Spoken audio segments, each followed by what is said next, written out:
1 inch are possible in the warned area. Flash flooding is ongoing or expected to begin shortly.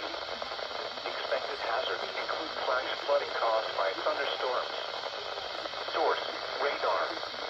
The following impacts are expected: flash flooding of small creeks and streams, urban areas, highways, streets, and underpasses, as well as other poor drainage and low-lying areas.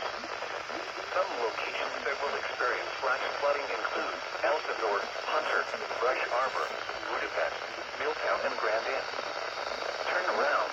Don't drown when encountering flooded roads. Most flood deaths occur in vehicles. Be aware of your surroundings and do not drive on flooded roads. In heavy rain, there are hundreds of low-water crossings which are potentially dangerous in heavy rain. Do not attempt to cross flooded roads.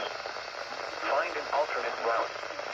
Repeating, a flash flood warning has been issued until 11:45 a.m. for the following counties: Wayne,